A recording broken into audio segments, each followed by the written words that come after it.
വിലക്കയറ്റം രൂക്ഷമായതോടെ ജയിൽ വകുപ്പ് വിൽക്കുന്ന ഫ്രീഡം ഫുഡിന് വില വർദ്ധിപ്പിച്ചു. 21 വിഭവങ്ങളുടെ വിലയാണ് കൂട്ടിയത്. വില വർദ്ധിപ്പിച്ചുകൊണ്ടുള്ള ഉത്തരവ് ജയിൽ വകുപ്പ് പുറത്തിറക്കിയിട്ടുണ്ട്.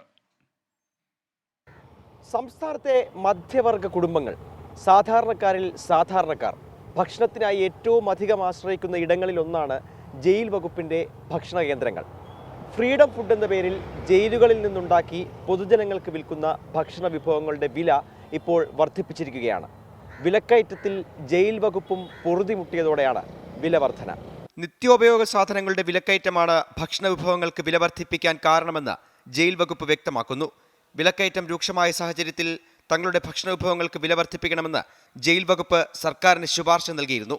ഇത് സർക്കാർ അംഗീകരിച്ചതോടെയാണ് പുതുക്കിയ നിരക്ക് പ്രാബല്യത്തിൽ വന്നത്. 21 വിഭവങ്ങൾക്ക് 5 മുതൽ 30 രൂപ വരെ വർദ്ധിപ്പിച്ചിട്ടുണ്ട്. അതേസമയം പ്രധാന വിഭവമായ ചപ്പാത്തിക്ക് വില കൂടിയിട്ടില്ല. 40 രൂപയായിരുന്ന ഊണിന് ഇപ്പോൾ 50 രൂപയാണ് വില. ചിക്കൻ ഫ്രൈ 35 രൂപയിൽ നിന്ന് 45 രൂപയായി ഉയർന്നു. 170 രൂപയുടെ പ്ലം കേക്കിന് ഇപ്പോൾ 200 രൂപയാണ് വില. ഭക്ഷണത്തിനാവശ്യമായ ഒട്ടുമിക്ക പച്ചക്കറികളും ജയിലുകളിൽ തന്നെയാണ് കൃഷി ചെയ്യുന്നത്. ബാക്കിയുള്ളവ വാങ്ങുന്നത് സപ്ലൈകോ വഴിയും. അഖിൽ ഷാ അൻസാർ, 24, തിരുവനന്തപുരം.